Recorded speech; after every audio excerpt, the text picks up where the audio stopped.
Hi friends, நான் உங்கள் anime ஃப்ரீக்கு வந்துட்டேன். நாம இப்போ அதிரடி சோலோ லெவலிங் எபிசோட்னு பற்றி பார்க்கலாம். இதுக்கு முன்னாடி உள்ள எபிசோடெல்லாம் நீங்கள் பார்க்கலன்னா மறக்காமல் போய் பார்த்துட்டு வந்துருங்க. டிஸ்கிரிப்ஷனில் லிங்க் கொடுத்துருக்கேன். சரி வாங்க நம்ம இந்த எபிசோடுக்குள்ளே போகலாம். அதுக்கு முன்னாடி போன எபிசோட் கடைசியில் அந்த மோனார்க் அடிக்கிறதுக்காக நம்ம ஜே பறந்து போயிருப்பான். அவனோட கழுத்தை பிடிச்சி கழுத்தை உடச்சி அப்படியே கீழே போட்டிருப்பான். நம்ம ஜே கண்ணை முடிச்ச மாதிரியே இருப்பான். செத்துருப்பான் தான் நினைக்கிறேன். 100% சாகிறதுக்கு தான் வாய்ப்பு இருக்குது. ஏன்னா அவன் கண்ணை முடிச்சுட்டு தான் இருக்கான். கண்ணை மூடி இருந்தால் கூட அவன் மயக்கத்தில் இருக்கான்னு வச்சுக்கலாம். ஆனால் அதை பார்த்துட்டு யூகாவுக்கு ஒன்றுமே புரியலை. டே கண்ணை தொடடா அப்படி சொல்லிட்டு அவ பதட்டத்துல பார்த்துட்டு இருப்பா. அதோட போன எபிசோட் முடிஞ்சிருக்கும். வாங்க நம்ம இந்த எபிசோட்ல என்ன நடக்குதுன்னு பார்க்கலாம். இந்த எபிசோடு ஸ்டார்டிங்ல போன எபிசோட் கடைசியில லிப்ராவோட சப்கார்டு கள்ளிக்கிட்டே நீங்க வாங்க உங்க அம்மா உங்களை பார்க்கணும் சொன்னாங்கன்னு சொல்லிட்டு கூப்பிட்டுருக்கோம். கள்ளியும் சரி வரேன்னு சொல்லியிருப்பா. அப்படியே இந்த பக்கம் கள்ளியை அந்த சப்கார்டு ஒரு அண்டர் கிரவுண்ட் மாதிரி அந்த இடத்துக்கு கூட்டு போயிட்டு இருக்கோம். அப்படியே கூட்டு போயிட்டே இருக்கும்போது அங்க மேல என்ன இருக்கு அப்படின்னு சொல்லிட்டு கள்ளி கேட்கும்போது அதுவா அது மாஸ் மோனார்க்கை சேர்ந்த ஒரு பெரிய அரீனா இருக்கு. அங்க கிளாடியேட்டர் மாதிரி பெரிய பெரிய மான்ஸ்டர்ஸ் எல்லாம் சண்டை போட்டு இருப்பாங்க அப்படி சொல்லணும்னா அதை கேட்டு கள்ளியும் ஓ அப்படியா சரி அப்படி சொல்லிட்டு கட்டிட்டு உள்ள வந்துகிட்டே இருப்பாங்க. அப்படி உள்ள போகும் பார்த்தா ஜெயில் மாதிரி இருக்கும். அந்த ஜெயிலுக்குள்ள அங்க லிப்ராவோட பாஸ் இருக்கா பாருங்க ஆஸ்ட்ரியா, அவளை ஏதோ மந்திர பொருள்லாம் போட்டு அப்படியே கட்டி வச்சு அந்த மந்திர எழுத்துலாம் வச்சு வெளியே வர முடியாத மாதிரி பண்ணிருப்பாங்க. இவன் நம்ம ஹீரோ கையால சாகாம ஜஸ்ட் மிஸ்ல எஸ்கேப் ஆயிருப்பா. நம்ம ஹீரோ மயங்கி விழுந்தனால அவ அப்படியே அங்கிருந்து எஸ்கேப் ஆனா இந்த பக்கம் பார்த்தா அவளை அடைச்சு வச்சிருக்காங்க. ஜெயில மந்திர பொருட்கள்லாம் போட்டு அடைச்சு வச்சோன்னே அதை பார்த்துட்டு அங்க இருக்கிறவ ஏய் நீ ஏதாச்சும் ஒன்று பண்ண முடியுமா அப்படின்னு சொல்லிட்டு சப்கார்டு கேட்டோன்னே அதை கேட்டு நம்ம கள்ளியும் ஒரு டார்க் மேஜிக் உள்ள ஒரு சாவி எடுப்பாங்க. அந்த சாவி எடுத்துட்டு இதை திறக்கலாம் அப்படின்னு சொல்லிட்டு அந்த ஜெயில அப்படி திறக்க பார்ப்பாங்க. அப்படி திறந்தோன்னே அங்குள்ள பார்த்தா அங்கே இருக்க சங்கிலி எல்லாமே அப்படி விடுபட்டு அந்த லிப்ராவோட பாஸ் ஆஸ்ட்ரியா அப்படி கீழே வந்து விழுவா. கீழே வந்து விழுந்தோடனே அதை பார்த்துட்டு கள்ளி உங்களுக்கு ஒன்றும் பிரச்சனை இல்லையே நீங்கள் நல்லா இருக்கீங்களா அப்படி சொல்லும்போது அந்த ஆஸ்ட்ரியா அப்படியே அவளோட பொண்ணு மூஞ்சில் அப்படியே கையை வச்சுட்டு நீ நல்லா இருக்கியா அப்படின்னு சொல்லிட்டு கேட்டோன்னே அதை கேட்டு இவ கடுப்பாய் கையை பிடிச்சிட்டு ஏய் நீ எதுக்கு இப்படிலாம் கேட்டுட்டு இருக்க, நீ என்ன பிளான் பண்ணுறேன்னு எனக்கு நல்லாவே தெரியுது. உன் உடம்பு ரொம்ப வீக்காக இருக்குது, உன்னால் இதுக்கப்புறம் ஒன்றுமே பண்ண முடியாது, அதனால் நீ என்னோட உடம்பை எடுத்துக்கலான்னு பார்க்குற அப்படி தானே அப்படி சொல்லிட்டு கள்ளி கேட்டோன்னே அப்படியே அதை சிரிச்சுக்கிட்டு ஆமாம் இந்த உடம்பு ரொம்ப வீக் ஆகிடுச்சு, இதுக்கப்புறம் இந்த உடம்பை வச்சு ஒன்றும் பண்ண முடியாது, எனக்கு அடுத்து நீ தானே உன்னோட உடம்பை தான் நான் சூஸ் பண்ணி வச்சுருக்கேன், அப்போ உன்னோட உடம்புக்குள்ளே தானே போகணும் அப்படின்னு சொல்லும்போது அதை கேட்டு கள்ளியும் இல்லை என்னால் முடியாது, என் உடம்பை நான் உங்களுக்கு தரமாட்டேன் அப்படின்னு அவளோட மேஜிக் பவர் யூஸ் பண்ணி ஒரு புது சாவியை உருவாக்குவா. அந்த லிப்ராவோட சாவியை உருவாக்கி அது வரைக்கும் அந்த லிப்ராவோட சாவிக்குள்ள என்னென்ன சக்தி இருந்ததோ, அதாவது அவங்க அம்மா கிட்ட என்னென்ன அந்த லிப்ராவோட பவர் இருந்ததோ அந்த எல்லா பவரையுமே நம்ம கள்ளி அப்படியே உறிஞ்சு எடுத்து அந்த சாவிக்குள்ள வச்சுக்குவா. இப்போ அந்த லிப்ராவோட மொத்த பவருமே இப்போ நம்ம கள்ளிக்கிட்டே இருக்குது. அதை பார்த்து அந்த சப்கார்டு நீ என்ன பண்ணிட்டு இருக்க அப்படின்னு சொல்லிட்டு அடிக்க வரும். அப்போ கள்ளி ஓங்கி ஒரு அடிச்ச அடியில் அந்த சப்கார்டு பறந்து போய் விழுந்துரும். அதை பார்த்துட்டு அந்த ஆஸ்ட்ரியா அவன் அம்மா நிப்பாட்டு இந்த மாதிரி பண்ணாத உன் உடம்பை என்கிட்ட கொடுத்துரு அப்படின்னு சொல்லிட்டு அது கத்திக்கிட்டே இருக்கும். ஆனால் அதெல்லாம் கேட்காம கள்ளி அதெல்லாம் உங்ககிட்ட கொடுக்க முடியாது, நீங்கள் என்ன முட்டாள் நினச்சிங்களா அப்படின்னு நான் வேணா உங்களுக்கு இது வேணா பண்ணுறேன் அப்படின்னு அந்த ஜெயில் கம்பி எல்லாத்தையுமே உடச்சி விட்டு இவ்வளோ தான் உங்களுக்கு பண்ண முடியும், வேணும்னா வேற எங்கேயா போய் தப்பிச்சு வாழுங்க அப்படியே சொன்னேன். அதுக்கிட்ட அந்த ஆஸ்ட்ரியா அவங்க அம்மா எங்கே நான் போய் வாழ்வேன், எனக்கு என் உடம்பு வேணுமே, இந்த உடம்பு வச்சு ஒன்றும் பண்ண முடியாது, உன் உடம்பு ப்ளீஸ் எனக்கு தந்துரு அப்படின்னு சொல்லிட்டு கெஞ்சி கட்டிட்டு இருந்தாலுமே அதை கேட்டு முடியாதுன்னு சொல்லுவா. அதுக்கு அவங்க அம்மா கடுப்பாயி நீ என்ன பேசிட்டு இருக்க, ஒழுங்கா உன் உடம்பை எனக்கு திருப்பி கொடுத்துரு, இல்லை நான் என்ன பண்ணுவேன் தெரியாது அப்படின்னு சொல்லிட்டு கோவத்தில் கத்திட்டு இருக்கும்போது அதை கேட்டு கள்ளி உங்களால் ஒன்றுமே பண்ண முடியாது, முடிஞ்சதை பண்ணிக்கோங்க, இதுக்கப்புறம் நான் உங்களை பார்க்க மாட்டேன்னு நினைக்கிறேன்னு சொல்லிட்டு அவாடி நடந்து போய்கிட்டே இருப்பா. அப்படி போய்கிட்டே இருக்கும்போது அப்படி அவ யோசிப்பா ஆமாம் மேலே அந்த மாஸ் மோனார்க்கோட சண்டை நடக்குது அப்படி சொன்னாங்களே, ஒருவேளை அங்கே யூகாவும் ஜேவும் இருக்க வாய்ப்பு இருக்கோ அப்படின்னு அவன் மனசில் யோசிச்சுக்கிட்டு அப்படி அந்த இடத்துக்கு மேலே போனா அப்படி இந்த பக்கம் பார்த்தா அங்கே அந்த மாஸ் மோனார்க் என்ன பண்ணியிருப்பான் நம்ம யூகாவை அப்படி கழுத்து பிடிச்சி தூக்கி நிப்பாட்டி வச்சுருந்துருப்பான். அதை பார்த்துட்டு அங்கே கள்ளி வந்து நிற்பா, அவனுக்கு பின்னாடி தான் வந்து நிற்பா. ஏய் நீ என்ன பண்ணிட்டு இருக்கு அப்படின்னு சொல்லி கத்துனோன்னே அதை பார்த்துட்டு அந்த மாஸ் மோனார்க்கு திரும்பி பார்த்து ஏய் நீ எப்படி இங்கே வந்த, வெளியுள்ள ஆள் இந்த இடத்துக்கு வர்றதுக்கு எப்படி அனுமதி இருக்கு, ஒன்றும் புரியலையே, அதுவும் நீ லிப்ராவோட பவர் இருக்கிறவ அப்படி சொல்லிட்டு சிரிச்சுட்டே பார்த்துட்டு இருப்பான். அதை பார்த்து கள்ளிக்கு இங்கே என்ன நடக்குது ஒன்றுமே புரியாது. அந்த மாஸ் மோனார்க்கு கள்ளியை பார்த்து கொஞ்ச நேரம் கழிச்சு வந்துருக்க வேண்டாமா, இவ கழுத்தை கொஞ்சம் உடச்சு போட்டு தள்ளியிருப்பேன், அப்புறம் நீயும் அந்த டிசாஸ்டர் கார்டு ஓபிசஸோட அந்த கில்டு மெம்பர் சேர்ந்தவளா, பார்க்கறதுக்கு எல்லாருமே ரொம்ப வீக்காக இருக்கீங்க, உங்க கூட சண்டை போட்டு ரொம்ப போர் அடிக்குது அப்படின்னு சொல்லும்போது கள்ளி கீழே இருக்க ஜேவை பார்த்தோன்னே ஜே உனக்கு என்னாச்சு இறந்து போயிட்டியா அப்படின்னு சொல்லிட்டு பயந்து போய் பார்த்துட்டு கடுப்பாயி கோவமா ஸ்ட்ரைட்டாக அந்த மாஸ் மோனார்க்கை பார்த்து அட்டாக் பண்ணலான்னு சொல்லிட்டு அவரோட வெப்பன் எடுத்து பறந்து போய் ஓங்கி ஒரு அடிக்கலாம் பாப்பா. அது எல்லாத்தையுமே அவன் அசால்ட்டாக டாஜ் பண்ணிகிட்டே இருப்பான். டாஜ் பண்ணிட்டு சிரிச்சுட்டு இருக்கும்போது இங்கே பார்த்தா கள்ளி அப்படியே சூவை வச்சு கழுத்துலேயே ஒரு மிதிப்பா. அப்படி மிதிச்சாலுமே அவன் அப்படி சிரிச்சுக்கிட்டே என்னங்க இவ்வளோ வீக்காக இருக்கீங்க அப்படி சொல்லிட்டு அடித்து பறக்க விட்டுருவான். நம்ம கள்ளி அடித்து பறக்க விட்டதில் அவளுக்கு பயங்கரமாக டேமேஜ் ஆயிரும். அவள் வழியிலே அப்படி கத்திட்டு இருக்கும்போது மறுபடி கிட்ட போய் ஓங்கி ஒரு குத்துடுவான். அடிச்சு அடியில் சும்மா அங்கே இருக்க தரையெல்லாம் பேர்ந்துட்டு தூரத்தில் போய் செவுத்துல அடித்து கீழே உட்காந்துருவா. அவளுக்கு அந்தளவுக்கு செம்ம டேமேஜ் ஆயிரும். அதை பார்த்துட்டு அந்த மாஸ் மோனார்க்கு அவ்வளோதான் பண்ண முடியுமா, நான் என்னமோ பெரிய இதை எதிர்பார்த்தேன். நீ அந்த அளவுக்கு ரொம்ப கோவத்துல வந்த. சரி விடு அவ்வளோதானே. அடுத்ததா நான் இன்னும் என்ன பண்ணலாம்? இவ கழுத்த உடைக்கலாம். இவ கழுத்த உடைச்சிட்டு அப்புறம் உன் கழுத்துக்கிட்ட வரேன். ஆனா இவ கையில ஒரு மேஜிக் ஏதோ இருக்குது. இந்த அளவுக்கு ஒரு பவர்ஃபுல்லான மேஜிக் இவகிட்ட இருக்குது. அதுவும் கேவலம் மனுஷங்கிட்ட இருக்குது. இந்த மேஜிக்லாம் எந்த அளவுக்கு ஓவர் பவரா இருக்கும் தெரியுமா? இதை நான் எப்படி யூஸ் பண்றேன் பாரு அப்படின்னு சொல்லிட்டு அவன் ஒரு மேஜிக் பவர் யூஸ் பண்ணி நம்ம யூகா கையில அந்த லிபராவோட அம்மா இருக்கா பாத்தீங்களா அந்த பாஸ், அவ இதுக்கு முன்னாடி சின்ன வயசுல ஒரு மந்திரத்தை போட்டிருப்பா. அது செம்ம பவர்ஃபுல்லான ஒரு மந்திரம் போல இருக்கு. அந்த மந்திரத்தை ஆக்டிவேட் பண்ண உடனே அப்படியே அந்த மோனார்க் அவனோட பவர் யூஸ் பண்ணி யூகாவை ஏதோ பண்ணிட்டு இருப்பான். அந்த கையில இருக்க மேஜிக் வச்சு ஏதோ பண்ணிட்டு இருக்கும்போது யூகா அவளோட கண்ட்ரோல் அப்படி லாஸ் பண்ணிடுவா. அவ இப்படி வேற ஒரு மாதிரி மாறிக்கிட்டே இருக்கும்போது அவ வழியில பயங்கரமா கத்திக்கிட்டே இருப்பா. அவ இப்போ அவளோட சுய நிலவிலே இல்ல. இப்போ ஏதோ ஜாம்பி மாதிரி உருவத்துல அப்படி பேய் மாதிரி நின்று இருப்பா. அப்ப அந்த இவன் மோனார்க் மாஸ் மோனார்க்கு, ஏய் இப்போ நான் என்னோட பவர் என்னன்னு காட்டவா? அதுவும் அவன் கையில இருக்க அந்த மேஜிக் பவர் வெறித்தனமா இருக்கு. இப்ப என்ன பண்ண போறா பாரு.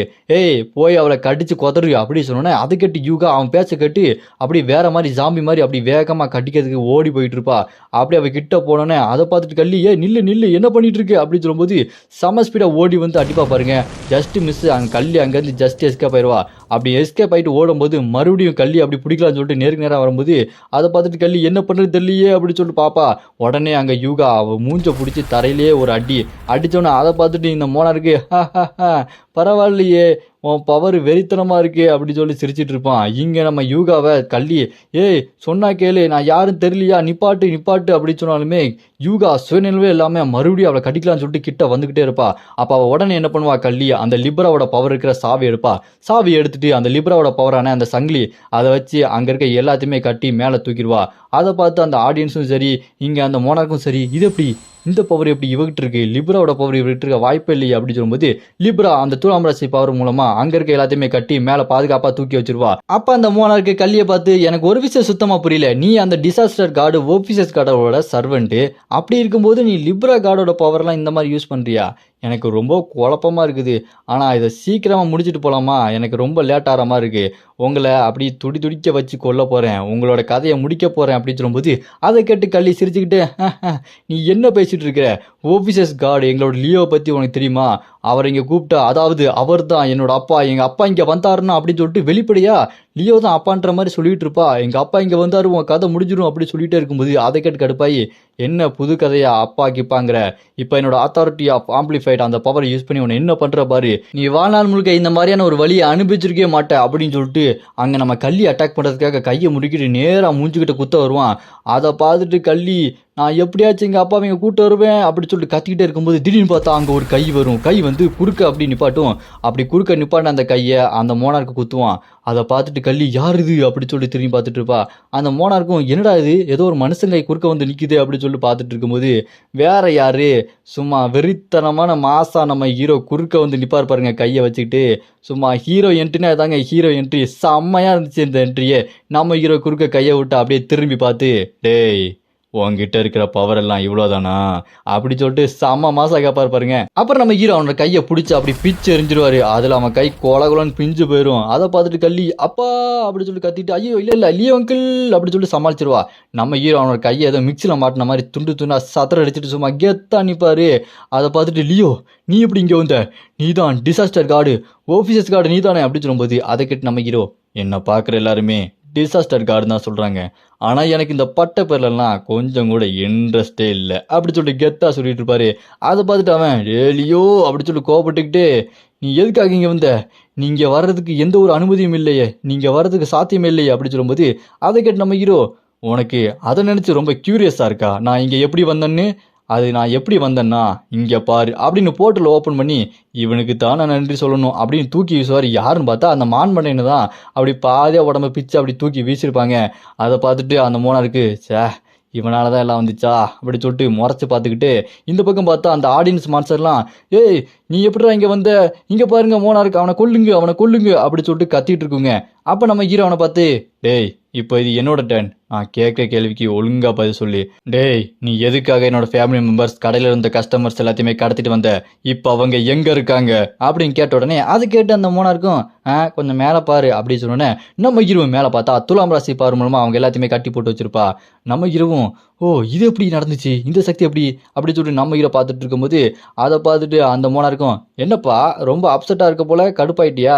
எனக்கும் அதே மாதிரி தான்ப்பா கடுப்பாகுது. நீ என்னோட மான் மண்டையை இப்படி அடிச்சு தம்சம் பண்ணி வச்சிருக்க, உன்னோட ஆட்களையும் 2 பேரையும் நான் தம்சம் பண்ணி வச்சிருக்கேன், அதில் ஒருத்தன் மண்டையை வேற போட்டிருப்பான் பார்த்துக்கோ அப்படி சொல்லிட்டு பேசிக்கிட்டே இருக்கும்போது அதை கேட்டு நம்ம ஹீரோ இந்த லிப்ராவோட பவர் எப்படி அப்படி சொல்லும்போது இந்த பக்கம் பார்த்தா அங்கே கல்லியும் அது வந்து நான் எங்கள் அம்மாவை இங்கே பார்க்க வந்தேன்னா அவங்களோட சக்தி எல்லாத்தையுமே உறிஞ்சு என்ன மன்னிச்சிருங்க, நான் அது தெரியாமல் பண்ணிட்டேங்க அப்படி சொல்லும்போது நம்ம ஹீரோ தலையில் கவிச்சு பதறாத நான் உன்னை நம்புகிறேன், நான் எப்போவுமே உன்னை நம்புவேன், நீ என்னோட கில்டை சேர்ந்தவ, அதனால நீ ரொம்ப சாரி கேட்காத, நான் உன்னை ஹீல் பண்ணுறேன் அப்படின்னு சொல்லிட்டு நம்ம ஹீரோ ஹீல் பண்ணிடுவான். அவள் உடம்பு கொஞ்சம் கொஞ்சமாக சரியாயிரும். அப்புறம் நம்ம ஹீரோ கல்லிக்கிட்ட ரொம்ப நன்றி, நான் வர வரைக்கும் அவங்க எல்லாத்தையுமே பாதுகாப்பாக வச்சுக்கிட்டேன், இதுக்காக நான் உன்னை கண்டிப்பாக உன்னை பாராட்டுறேன் அப்படின்னு சொல்லிட்டு தலையில் கை வச்சு பாராட்டிட்டு இருக்கும்போது அவள் அழுதுகிட்டே என்னை மன்னிச்சிருங்க, இவ்வளோ பிரச்சனை ஆயிடுச்சு, யூகா கண்ட்ரோலே இல்லாம இந்த மாதிரி போயிட்டா, ஜேக்கு என்னாச்சுன்னு தெரில, இறந்து போன மாதிரி அப்படியே இருக்கிறான், எனக்கு என்ன பண்ணுறேனே தெரில, எல்லா தப்பும் என் மேலே தான், என்னை மன்னிச்சிருங்க, நான் எங்கள் அம்மா வந்து ஜெயிலேருந்து நான் வெளியே போக சொல்லிட்டேன், அவங்கள காப்பாற்றிட்டேன், நான் இந்த மாதிரி நிறையா தப்பு பண்ணிக்கிட்டே இருக்கேன், என்னை மன்னிச்சிருங்க அப்படின்னு சொல்லிட்டு அழுதுகிட்டே இருக்கும்போது நம்ம ஹீரோ கவலைப்படாத, அதெல்லாம் ஒன்றும் பிரச்சனை இல்லை, ஏன் இத்தனை சாரி கேட்டுட்டு இருக்க, நம்ம இங்கேருந்து சீக்கிரமாக வீட்டுக்கு போகலாம் அப்படி சொல்லிட்டு நம்ம ஹீரோ அங்கே சண்டைக்கு போயிட்டு இருக்கும்போது இந்த பக்கம் கல்லி அப்படி மனசுக்குள்ள யோசிச்சுக்கிட்டு இதுக்கு முன்னாடி அந்த மான்மண்டைய மோனார்க்க பிடிக்கும் போது நம்ம கல்லிக்கிட்ட சொன்னதை யோசிச்சு பார்த்துட்டு இருப்பா. நீ என்ன நினச்சிட்டு இருக்க, உன்னோட அப்பாவுக்கு நீ யாருன்னே தெரியாது, அப்படி இருக்கும்போது அவர் உன்னை காப்பாற்றுவார் நினைக்கிறியா? கண்டிப்பாக அது நடக்கவே நடக்காது. அது மட்டும் இல்லாமல் நீ உங்கள் அம்மாவையும் தனியாக விட்டுட்ட, கண்டிப்பாக நீயும் தனியாக தான் நிற்க போகிற அப்படின்னு சொல்லிட்டு அவன் சொன்னதை யோசிச்சு பார்த்துக்கிட்டு அப்படியே கட் பண்ண அந்த ஃப்ளாஷ்பேக் முடிஞ்சோடனே இந்த பக்கம் கல்லி அப்படியே சிரிச்சுட்டு எங்கள் அப்பா என்னை கைவிட மாட்டாரு அப்படின்னு சொல்லிட்டு சிரிச்சுக்கிட்டே இருப்பா.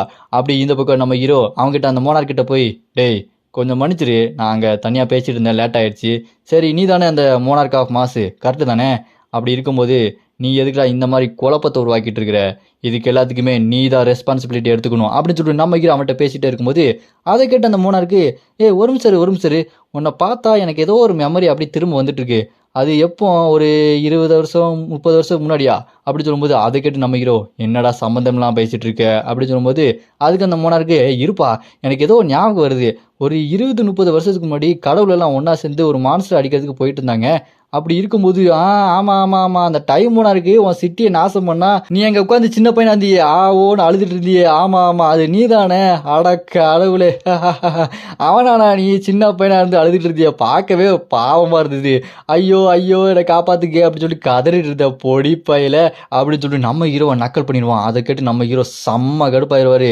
அப்போ அவன் மோனார்க்கு நம்ம ஹீரோவை பார்த்து என்ன தம்பி அப்படி கதறி உட்காந்து அழுதுட்டு இருந்தியே, இப்போ பரவாயில்லையா, இப்போ ஒன்றும் கவலைப்படலையே, உனக்கு குச்சி முட்டாய் குருவி ரொட்டி ஏதாவது வாங்கி தருமா அப்படி சொல்லும்போது அதை கேட்டு நம்ம ஹீரோ நீ கொஞ்சம் ஓவராக பேசிகிட்டு இருக்க அப்படி சொல்லும்போது அவன் அந்த மோனார்க்கு அப்போது நீயும் செத்துருக்கணும், நீ அப்படியே உயிர் பொழைச்ச வந்துட்ட, அதனால என்ன இப்போ நான் இப்போ என் கையாலேயே உன்னை கொள்றேன்டா, இப்போவே உன் கதையை முடிக்கிறேன்டா அப்படின்னு சொல்லிட்டு கையை முறுக்கிட்டு நம்ம ஹீரோவை அட்டாக் பண்ணுறதுக்கு வேகமாக அப்படியே வந்துட்டு இருப்பான்.